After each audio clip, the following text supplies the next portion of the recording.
Díobh gach duine agus fáiltear ó bharráis chuig an sreac arma What It Takes. So good afternoon everyone and welcome back to the UCD What It Takes Employability Series. My name's Niamh and I'm part of the UCD Alumni Relations team. This is actually our third episode of our Spring 2022 series, focusing on what it takes to stay ahead of the digital curve. So we'll be hearing from two stellar UCD alumni this evening. First, we'll have a presentation from founder and CEO of Damson Cloud, Fintan Murphy, and then we'll hear from the highly experienced technology recruitment manager, Ebony Lawless-McCrea. After that, then we'll have 15 minutes for audience questions. That'll be led by my colleague, Michelle Cohen here, who is a careers consultant with UCD Careers Network. So be sure to drop any questions you have into the Q&A box at the bottom of your screen, and our speakers will answer as many of them as they can at the end of the session. Finally, this session is being recorded, so if you want to revisit it or if you're having any trouble with connectivity this afternoon, as a lot of people do, you can find it again on our UCD Alumni YouTube channel starting from tomorrow, and we'll drop a link for that channel into the chat now as well. So without further ado, I'll hand you over first to Fintan. Thanks, guys. Hopefully I won't have any connection issues. That would definitely be bad. Okay. Hopefully you guys can see my screen there. So what it takes to stay ahead of the digital curve. I'm going to cover in my agenda, who am I, a story, starting with a story on how to stay ahead, and then data on why it matters. Excuse me, the digital native businesses and how to stay ahead of the digital curve. So firstly, myself, my name is Fintan Murphy. I'm the CEO and founder of a company called Damson Cloud, and I'm a change management and transformation expert. I help businesses bring new ways of working to their organizations to stay ahead of the digital curve. So the average person now will actually have 12 jobs in their lifetime. And I think that that's kind of unbelievable when you think about it. You know, the idea of nowadays the job for life is kind of gone, isn't it? And I think a lot of people, you know, their parents would have had you know, long-term careers and you know, maybe had a single job, whereas continuous learning now is the norm. Sorry, just having a little technical issue there. And I wanted to talk first about digital change and how fast technology moves, because it moves at an unbelievable pace. I can remember my son saying to me, he's 13 now. Now he was much younger at the time, but he said to me, "Dad, did they have phones, iPhones when they obviously had phones? Do they have iPhones when you were a kid?" And I told him, actually, the iPhone isn't much older than you. As I said, he's 13. The iPhone is 15 years old, but it's clear from this that like technological advancement is just moving at an unprecedented pace, and it is hard to keep up with it. And I think it's important to acknowledge the speed of change, and you know that it is difficult for all of us to keep up with that digital change. So you're not alone in maybe the kind of fears or the challenge of keeping up with that. So I want to start really, excuse me, by telling you guys a little bit of a story. So these are real people, or based on real people, but I have anonymized the data, as they say, as the data analysts would say, and I have changed the names, and obviously this isn't the person's picture, but it is based on a real individual. So Jane here in my example is a financial professional, and she wanted to improve her job opportunities. She completed, and this is a complete coincidence, UCD's data analytics for finance course, and she found that she was doing more, you know, or required more of those kind of skills within her role in finance.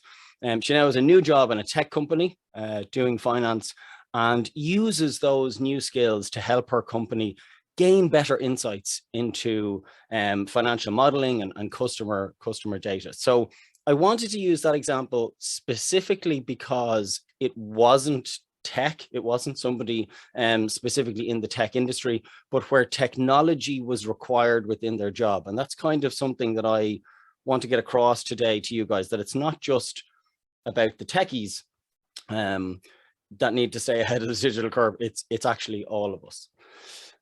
Next up, we have John, and he was working as a retail professional in an optician's, and he wanted to transition to the IT sector.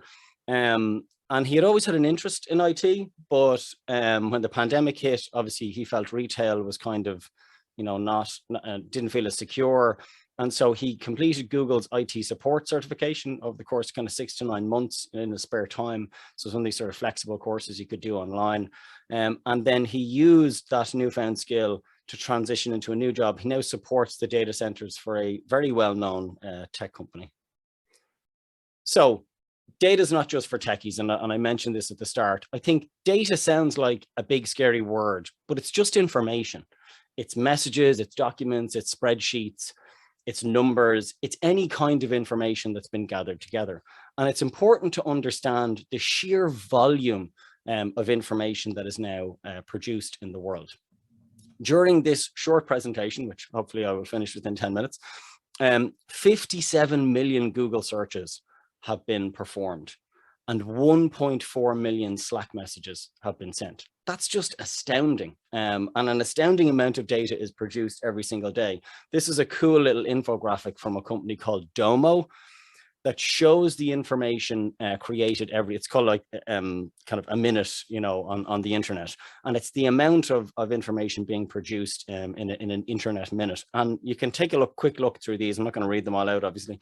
But it's just incredible. Have a Google of it and check it out yourself. And they do one each year, sort of updating these numbers. And it's incredible to see the amount of data that is just being produced on a daily basis. Forbes have said that 90% of the world's data has actually been generated over the last 2 years. Like, just think about that for a second. That means every year we're producing multiple times more data than the year before. And this seems to be a rolling thing. So there's definitely an information overload. You may have felt like this gentleman here before, whether it's at home or at work. And I think companies also struggle to make sense of the value or gain value from their data as well, as individuals. And if you have a job right now, or if you're going into a job, your company will produce data, whether you're in marketing or sales or financial reports or admin logs, everything from analytics for your website, social media data, sales leads, booking reports, CRMs, customer revenue numbers, financial projections, security audits, whatever it might be, whatever area is what I'm trying to get across that you work in, data will be part of that. You can't get away from it. We are producing data right now. We're producing content that's being streamed out. We're sending each other messages. That's all information that then has to be, managed. And, for yourselves, valuable insights. If you can be the person in your organization or be part of a team in your organization that can extract valuable and actionable insights from the vast amount of data that your company has, I feel you will be more successful. When I think about my own team as a business leader, it doesn't matter what department I'm talking to. It all comes back to gaining information, whether it's, my customer success team or my finance team or marketing or sales. I'm looking for information to be fed back to me. That's what I'm constantly doing. And they're having to gather that data and, report on it. So it really doesn't matter which area you're in. Like I said, you will have to do this at some point, probably as part of your job.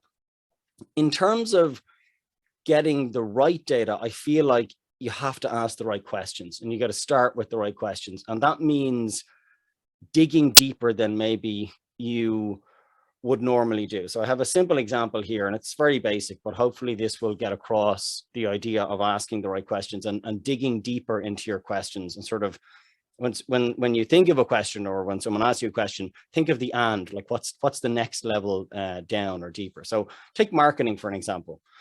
How many people visit my website? That's a piece of data. It's interesting. It's fairly basic. Most people would want to report on that. But what's more interesting is, where do they go when they're on my website? How long do they stay? Why do they leave? That's actually a much more interesting question to me. And then, who doesn't visit my website? So of the pool of potential customers that could be going to my website that aren't, why aren't they? And can my data answer those questions or give me insights into how I can stop people leaving and get more people coming? So, you know, I think asking the right questions of the information that you have, sometimes, you know, your data may show a question, you know, someone answered a question you didn't ask, and that's okay too. But I think starting with this and figuring out what it is that your company needs to know, you know, will mean that, again, you will be more successful further down the line. And then the next piece is around, are you the sort of analyst or the storyteller? And I don't mean data analyst here in the job. I know there is a job of a data analyst, but like, are you the person who is gathering, extracting, reporting on the information from a system? Or are you the storyteller? Are you the person that's taking that data and showcasing it to business leaders or customers? And I think whether you're on the finance team gathering information on customer revenue numbers, or whether you're on the HR team looking at stats at internal communications, a big one at the moment now with everybody working from home, you are probably extracting, compiling, or visualizing, or you're falling into the sort of data storytelling to management, customers, or staff. And next, I want to talk about digital natives. Digital natives are really interesting companies, and there's a lot more of them than there used to be. And they're organizations generally that are disrupting an industry using technology. A couple of examples that you'll probably recognize: Revolut, Amazon, Daft, Deliveroo, Uber.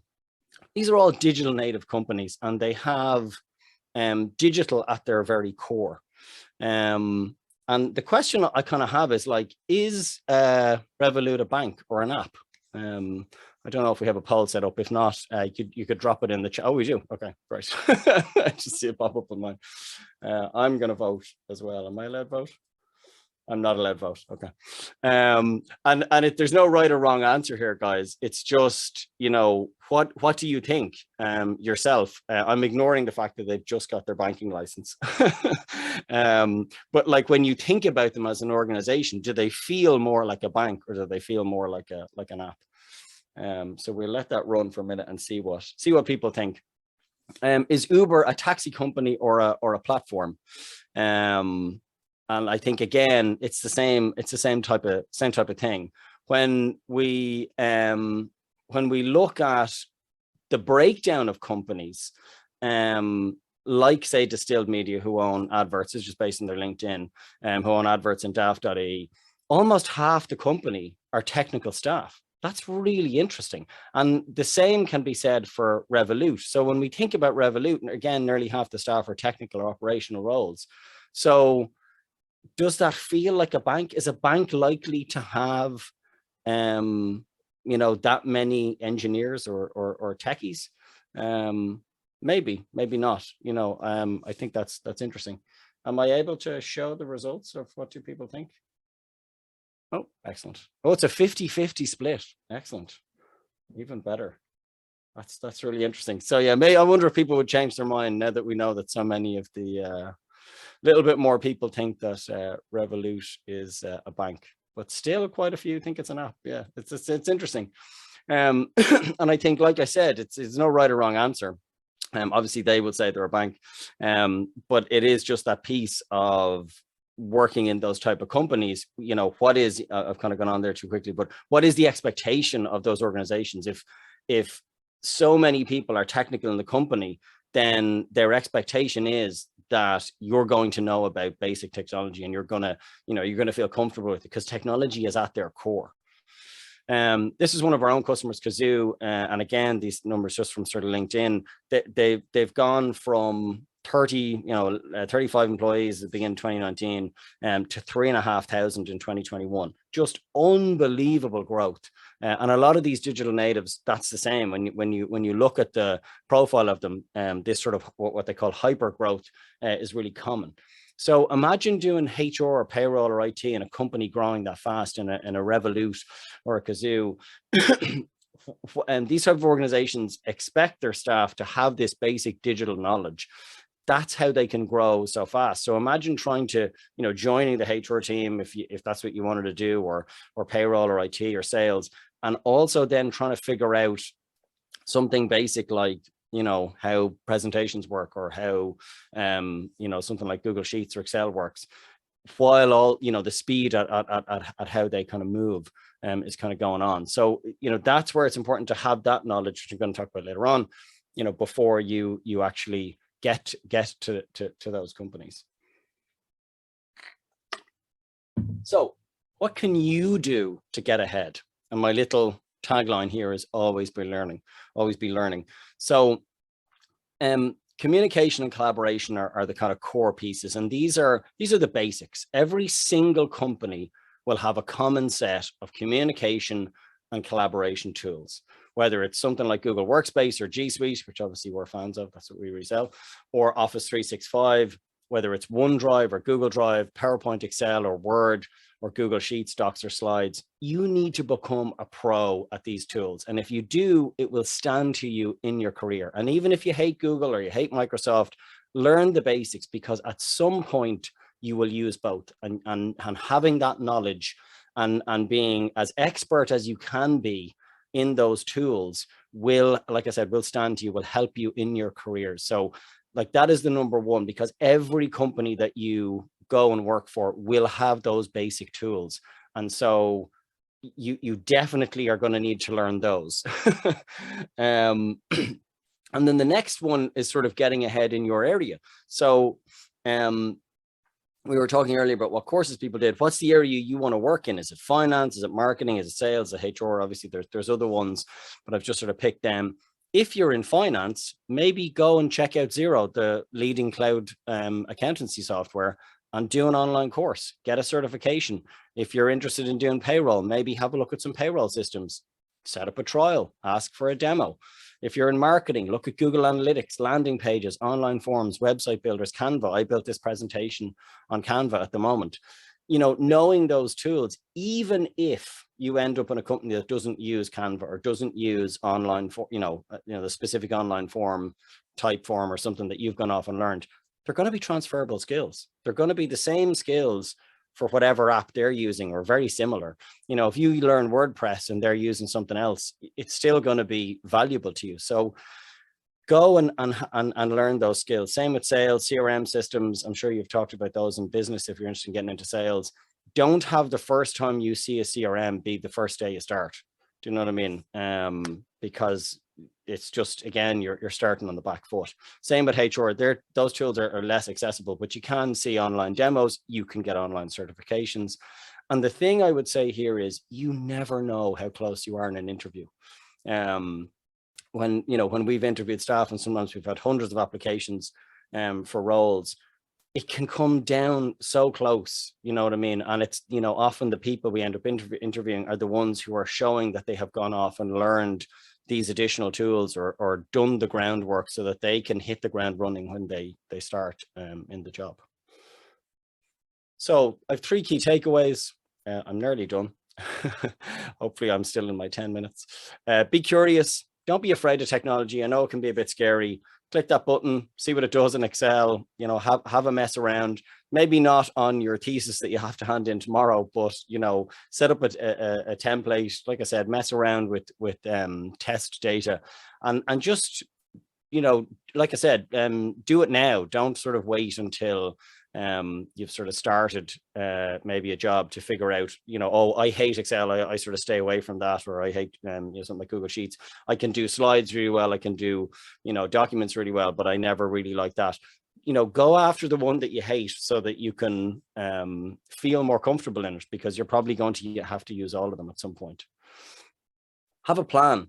Build out your own personal development plan. know where you want to be in 5 or 10 years. I don't mean in that sort of nebulous, like, where do you want to be in 5 years? I mean, where do you personally actually want to be? You're 20, 21, 22, 23, if you're leaving college. Obviously we have alumni, so we've people who are older as well. In 10 years time, you're just going to be 10 years older without a plan. So you might as well have a plan for where you want to be, what, how much you want to get paid, what job you want to have, and what skills you need to do that job. And work that out and start that journey. My third one is the online courses. There's so much information out there now. There's so many online certifications. I mean, something like YouTube. YouTube is the largest online, video library in the world, and probably the largest online, sort of place for educational material. You can go onto YouTube and literally learn about anything. So, find those skills that you think you'll need and stay up to date with them. Another one I kind of don't have here is like stuff like podcasts and subscribing to particular, channels or websites. I subscribe to The Economist because I'm interested in that. And I also subscribe to like TechCrunch. I listen to those podcasts, and that allows me to kind of keep up with the tech side of things. Not all of it's relevant, but I think, it's an easy way, having something sort of drop into your inbox, or a podcast that you listen to once a week or once a month, is just an easy way to keep up to date. So if you're in marketing, find a bunch of marketing podcasts, find people who are thought leaders in that area and follow them. And they'll just sort of softly, introduce you to those topics, so that you can sort of keep up to date without actively having to go out. It's sort of coming to you. And then my last one is always be learning. This isn't the end of your educational journey. It's the beginning, and that, continuous learning piece. So that's it for me. I'm going to hand over to Ebony now, and looking forward to having our discussion afterwards. So I shall stop sharing my screen. Perfect. Thanks so much, Fintan. Really, really appreciate that, and brilliant presentation. Hopefully everybody can see my screen now. Yep. Yeah, fantastic. Good start. So as Fintan said, my name is Ebony Lawless-McCrea. There I am. So I am the Client Development Manager for IT Search, which is a specialist technology recruitment business here in Dublin. As a Client Development Manager, I'm the main relationship manager between our business and companies that we partner with in terms of building their teams. So over the last 8 years, I have specialized in the area of tech recruitment, working for startups, SMEs, multinationals in Dublin, Belfast, and New York, which means that I have, over the course of that time, got to deal with hundreds of candidates and been a big part of their career journey. A personal passion of mine, as you'll see here from my LinkedIn screenshot, is equality, diversity, and inclusion. I'm actually currently pursuing a postgrad in the University of Limerick on the topic, to kind of follow on from Fintan's conversation around always learning. A big part of my passion there is around inclusion and diversity of thought. So that's about creating spaces for people that are underrepresented, and highlighting the importance of diversity in the workplace, which I think is really important when you talk about a conversation about preparing yourself for moving forward. Organizations, we hear this conversation all the time about this skills gap. And really, it's about opening the door and being open to people from different backgrounds. I've put my LinkedIn details there. I'll reshare them in the chat afterwards, but I'm always happy to connect with people if you have any questions moving forward. So just in terms of agenda, so what I want to cover today with you is the convergence of technical and non-technical career paths, a look at the concept of digital intelligence, and a couple of kind of key skill sets that kick off from that. So looking at kind of key digital literacy skills, about mastering digital communication, as well as looking at soft skills. I actually saw a question in the box around there, so hopefully this will give a bit there. I would love to claim these wise words were my own, but they're not. They're the words of Dr. George Maracas, who's Professor of Information Systems and Business Analytics in the Florida University. And the main sentiment here is that there aren't many jobs left in our economy anymore that are truly non-technical. So let's take a look at a quick personal example. So we've got, here I am, just to represent, here I am in 2013 with my BCL International and Civil Law from UCD. Here I am a year later with my MSc in Business from Ulster University. And here I am in 2022. Here's a snapshot of my CV after 8 years in tech recruitment. So as you can imagine, a career in tech recruitment is probably not what you would have pinned me for at either of those graduation ceremonies. I actually remember on my first day in a recruitment job, after a day of people speaking to me about tech jargon, I actually had to go away. I had a little notebook because such is the nerdiness of my character. I had a little notebook and I had to write down all the words I didn't understand, and lucky enough I could go home and Google it. I've obviously come a long way since then, and that's obviously a very front right example of making a jump into tech from a non-tech background. But I think it's really important to think of this as on a kind of a wider face. So financial services, and I know there's people here coming from different backgrounds. You may have studied a degree in FS, it could be in commerce, fintech, effectively the use of technology to deliver financial services. And this could be different areas: banking, investments, insurance, anything that relates to finance. And this is, I suppose, for people that work in this space, technology is ever increasingly becoming a part of that. I know Fintan again pointed at that when he looked at Revolut. And some studies have said that up to 1 in 4 Irish adults now has a digital bank account, like the likes of a Revolut, and that is ever growing. I think we're one of the fastest growth markets. So that means you set out into finance, the chances are you're going to cross paths in tech. Similarly, education and ed tech. The ways, the way this is permeated is looking at individualized learning plans, education technology in classrooms, automated testing and grading tools.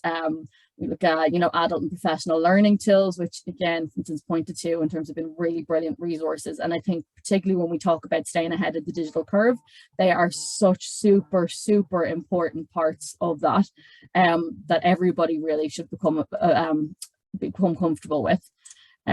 Medicine and healthcare. You've got, again, you've got medical devices, diagnostics, remote patient monitoring, all of these different ways. Actually, I personally, I go to a chiropractor, and I go twice a week for a long-term condition that I have. And actually a large part of my care is delivered through an application. Again, so people going out that studied, I suppose, chiropractic, may not have thought that they would have interfaced so heavily with technology further on in their careers.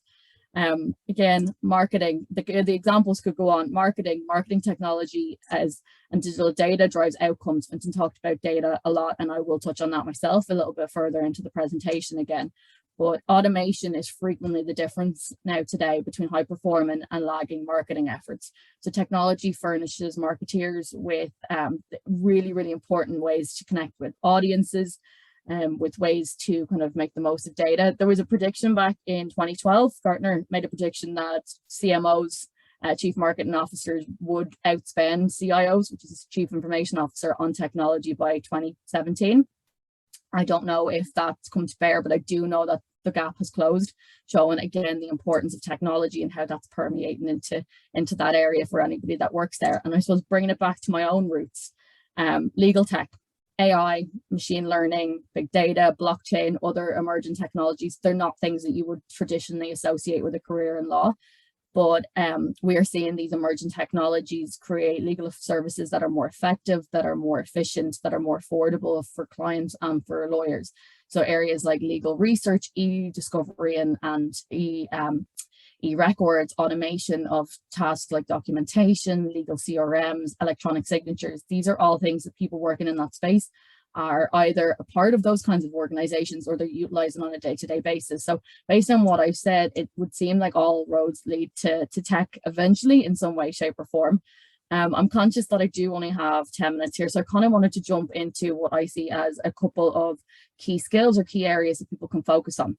So what I've got here in front of me, I'd love to say I created that diagram. I didn't. This is the diagram is a global standard on digital literacy from the DQ Institute. You'll see here, digital intelligence is all about the ability not only to kind of acquire and apply knowledge and skills when it comes to tech, but also to learn how to improve our aspects. It's how we build our relationship with technology. Just like emotional intelligence is how we build relationships with other humans and other people. It's about the relative strengths that we have, and it's not about replacing people with technology. It's very much about harnessing the power of both and how we can work together. So as we interact, the interesting thing that I wanted to highlight here is, unlike IQ, which most scientific professionals would say, or most professionals in space would say is an inherited trait, DQ is something that we work on.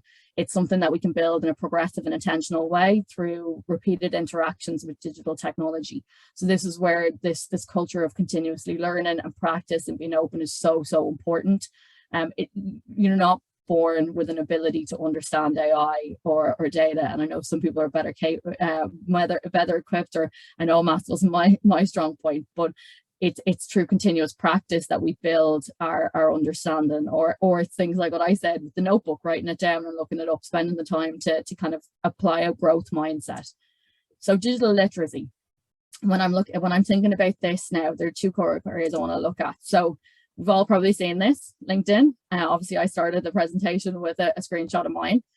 Social media savviness is so important if you want to get ahead of that digital curve. And I'm not just talking about being really good on TikTok or Instagram or whatever, although that is brilliant and personal branding is super important.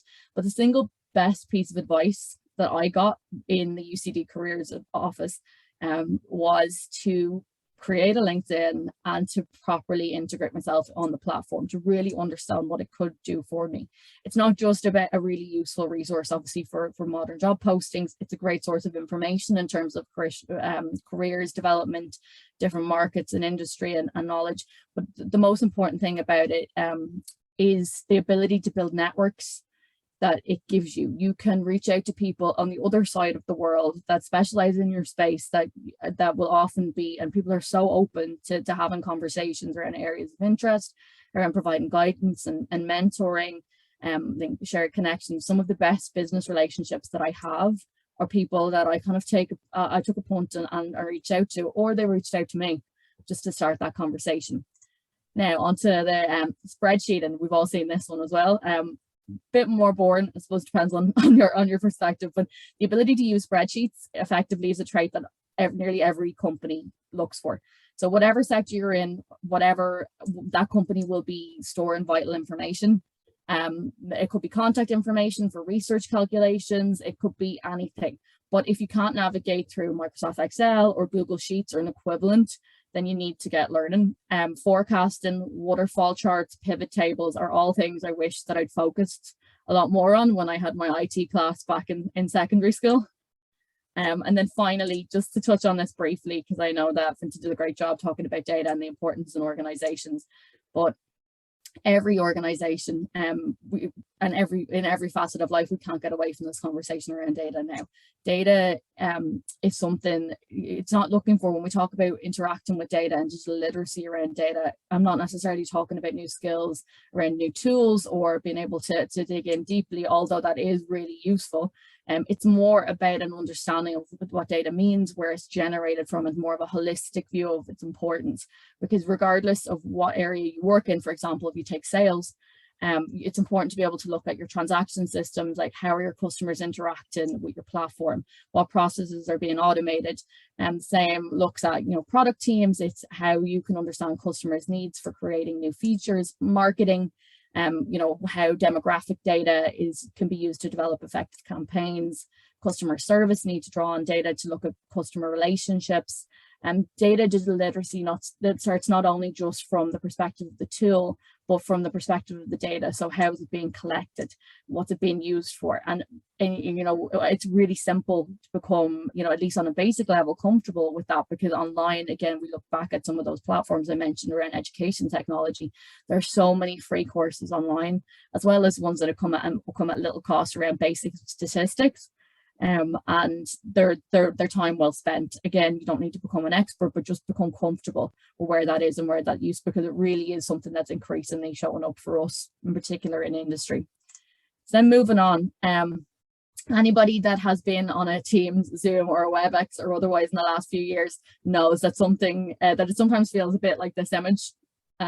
We all feel a little bit like we're being shouted at from various angles. I think we have all got a little bit more finesse in the last while. One of the core digital competencies that I feel is vital for everybody to master is digital communication. Individuals need to be able to understand different types of peer-to-peer communication and collaboration tools strategies and formats. And this comes in on two parts from my side. So one is interview itself and the importance of becoming familiar with presenting, you know, like an exercise like this, and interviewing online is really, really important. I see this all the time in candidate feedback, even with super experienced professionals.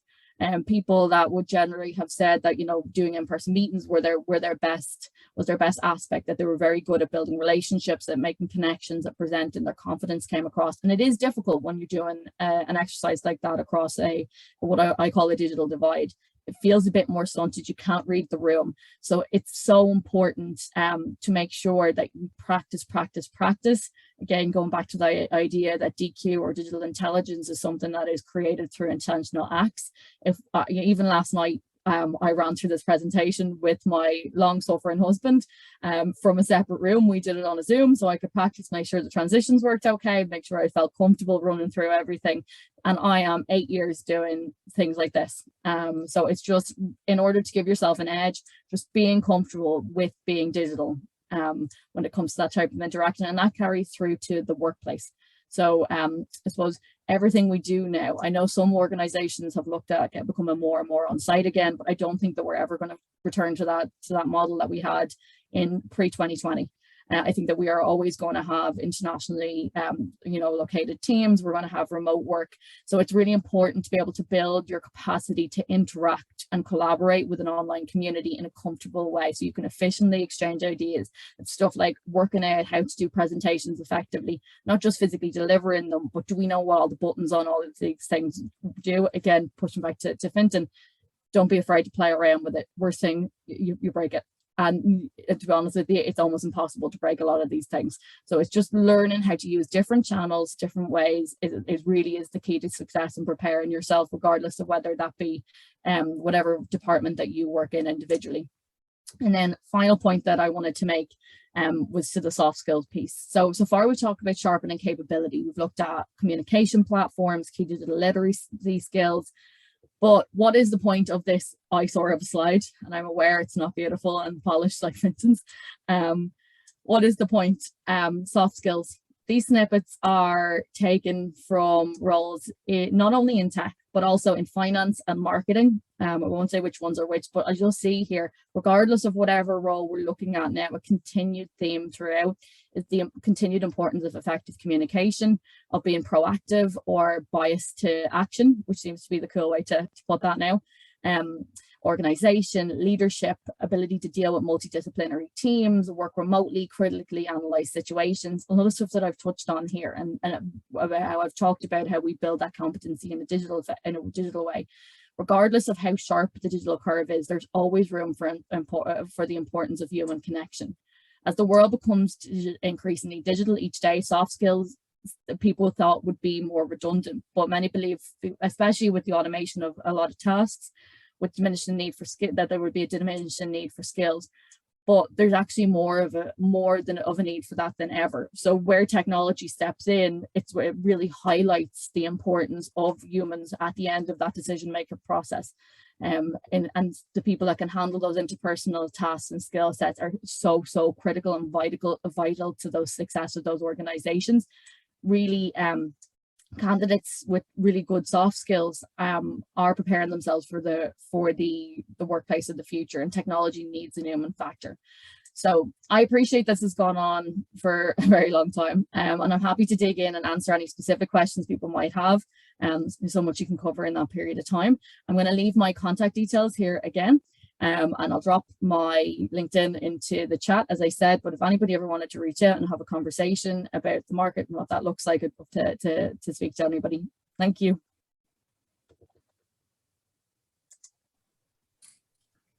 Great, thanks so much, Ebony. And both Fintan and yourself, they were really great presentations. So really insightful. I've been taking lots of little notes for myself. So Ebony, we might give you a rest and chance to grab a glass of water. Just finished talking there. So I might come to Fintan first. And just to say, Fintan, thanks for sharing that breakdown of the different online courses. That's really, really helpful for people in relation to relevant courses in marketing and finance and different things like that. And you can just Google those things. Do you know what I mean? Yeah. Like if you Google a course for, Google Analytics Garage, Google had this thing called Google Garage, all the analytics stuff, Zero. I can follow up with some links, but it's very easy to find them. Do you know what I mean? The companies want you to find them. We refer students in UCD often to Google Garage and LinkedIn Learn because they've just fantastic courses. LinkedIn Learn is brilliant because LinkedIn got bought by Microsoft and LinkedIn bought, I can't remember the name of the company, Linda. The training company. Yeah. And all their stuff is it's unbelievable now. I think you can pay like 50 quid a month or something to subscribe to that and get access to a whole load of online learning stuff and get certified and then display it on your LinkedIn, like Ebony said, which is really valuable. Fantastic. And we actually had a question because in one of your slides as well, you mentioned about the data analyst and the storyteller. And there was a question there if you had any thoughts around the tips about how to maybe help the data analyst and the storyteller to maybe work together to convey their message in a more compelling way. I think it's an interesting one, and it is hard. Do you know what I mean? It is a skill you kind of have to hone and learn and practice. And I think Ebony's idea. I loved the fact that you practiced with your husband in the other room. Thing I thought, I was like, wow, that is preparing. I practiced, but I don't know if I did that. I think it can be a challenge you have to practice. I would say present it to other people, within your team. I think that's a great idea. Like, that was sort of why I mentioned that point. And I would do that a lot. By the time I've done a presentation to a group, I'll often have presented a bunch of times and just see if it worked, and that you can iterate. Like we do QBRs, or customers' quarterly business reviews, where we present hopefully insightful data that they find useful and actionable. And we iterated. It's not the same. The QBRs we did a year ago, or they're always changing because we're always improving them. So I think it is a process, and how you tell your story for your business is, would be different to how I tell mine or Ebony tells hers. But I think storytelling is actually really important in business, which people find kind of funny, but in sales, that's actually what you're trying to do. You're trying to tell a story, and it's the same with data. Like, what is the data telling you? And that's why I came back to the question piece of like, what question are you asking? Do you know what I mean? Like, you can tell a story of like, hey, we got this many hits on our YouTube channel, or this many people came to our website, but like, is that interesting? It is to a degree, but like dig deeper, than that. And that's what I was trying to get across, that like, keep asking, we have this and thing. So like, and like, what's next?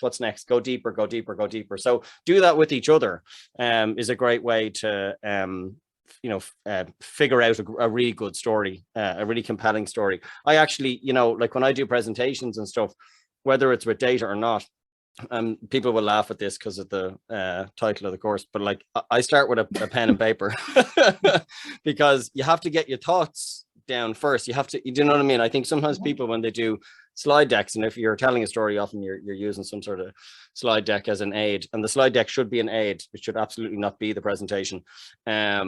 But I think sometimes people can get bogged down in that, and they're trying to make the slide deck fit into what they want. Do you know what I mean? And it's hard. I think if when I wrote down, my presentation for this, and so when I went to do the slide, I already knew what it was. I could do the presentation without the slide deck.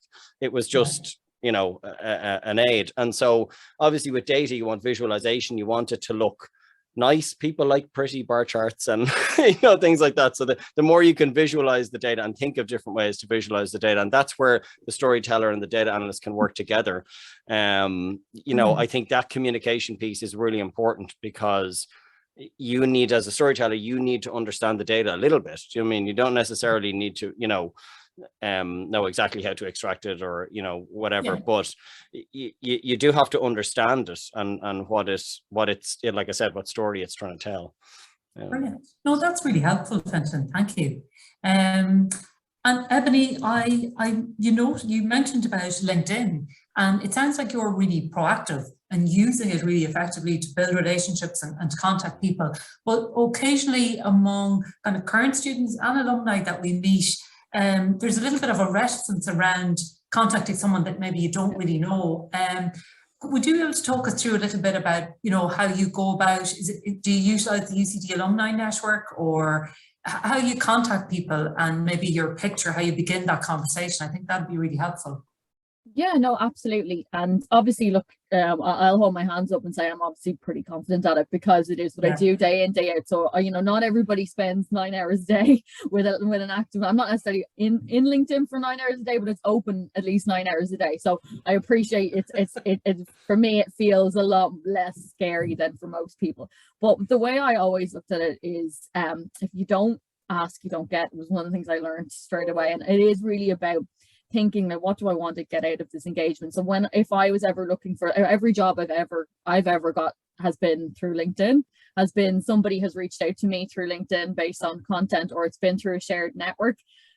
So obviously LinkedIn is only as good as the contact connections you make on it. But what I would say is, and I've actually used my husband as a really good example. He's just qualified on his QFA, and he is just new to LinkedIn, never needed it before, and I'm currently helping him to build up his network and his connections and to kind of try and engage. And he would say to me, oh, I don't know this person, so why would I connect with them?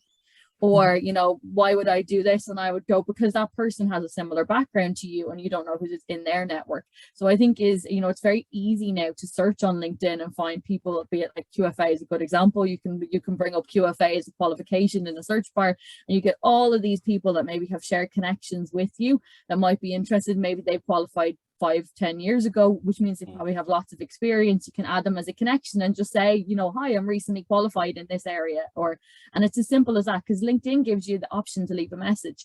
And it doesn't have to be War and Peace, it doesn't have to be super complicated. It can just be like, hi, I'm Ebony, I'm really interested in equality, diversity and inclusion, and I can see that you're a senior manager in that space. Like, I'd love to connect. I'm sure you've lots of really interesting stuff. And then, I mean, 99. That's a really good point. Yeah, 99.9% of people are going to connect with you.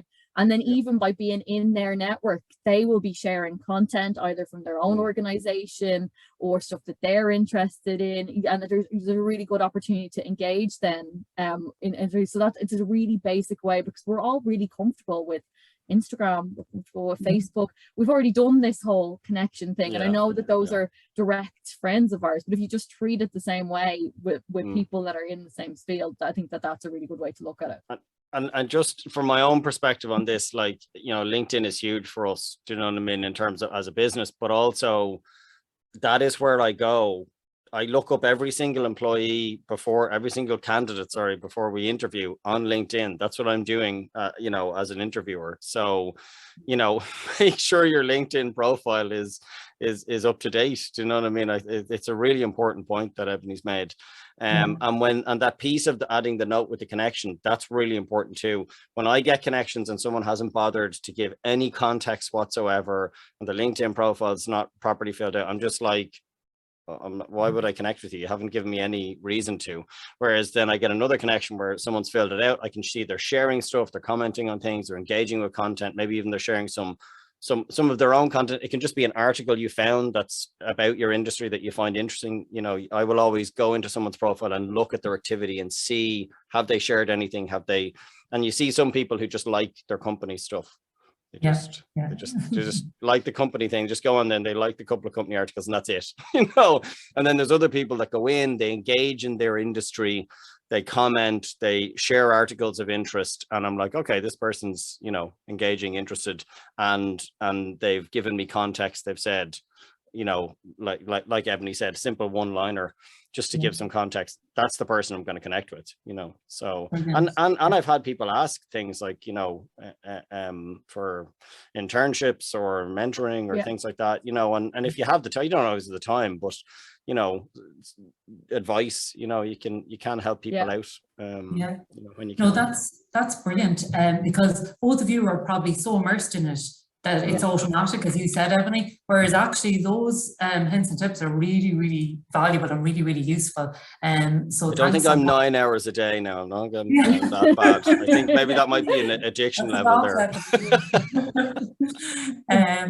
But it's actually it's a credit to your communication and your ability to craft a message, because you've answered a lot of the questions that are coming in your presentations. So that's really, really great, because we had some questions around the soft skills and you've captured that. And again, Fintan, there's a few questions come in around the courses and what to do, but I mean, the slides will be available on the recordings, and there's a lot of material there, and a lot of good leads around courses that people can do. So that's really, really great. Yeah, I think Ebony's stuff on soft skills was really important as well. And it's I knew you were covering that, but it's really good and really important.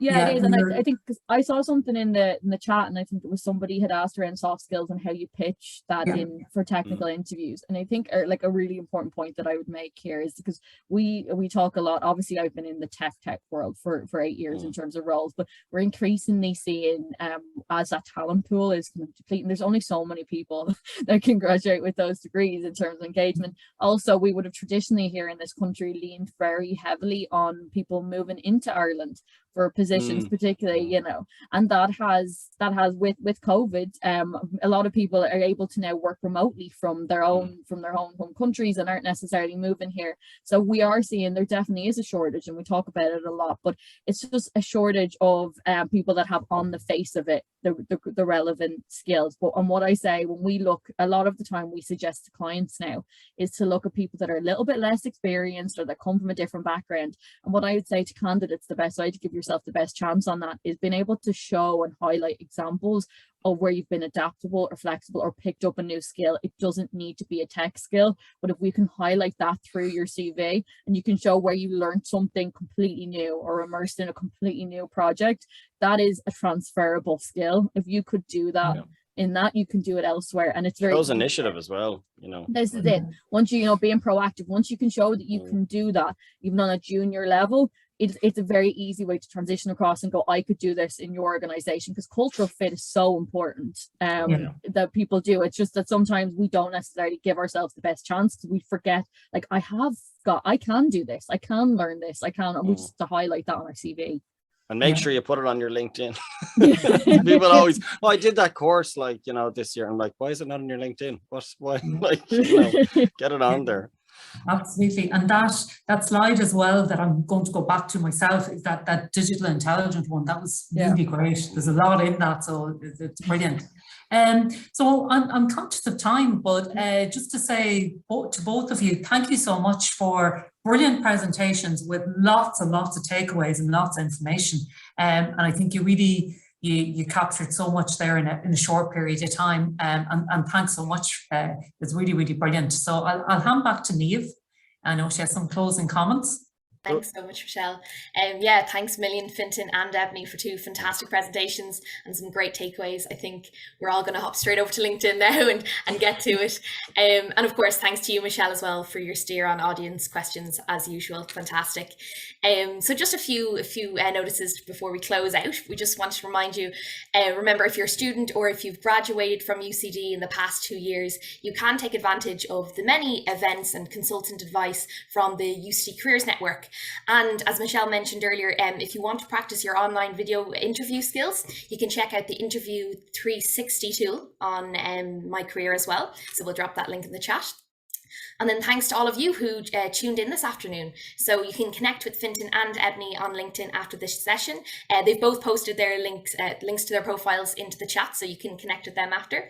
And you can find the slides from today's presentations, as well as numerous other resources in the What It Takes Resource Hub, which is on the UCD Alumni Network, and that link will also be placed in the chat as well. So just a few other final notes on some upcoming events before we wrap up for the afternoon. You might also be interested in our next What It Takes webinar. So it'll be What It Takes to Be an Inclusive Leader with Dr. Lucy Michael, Sam Blankensee and Patricia Monazzi. And that's going to be on Wednesday, April 13th at 1 o'clock. So you can sign up for that now through the link in the chat as well.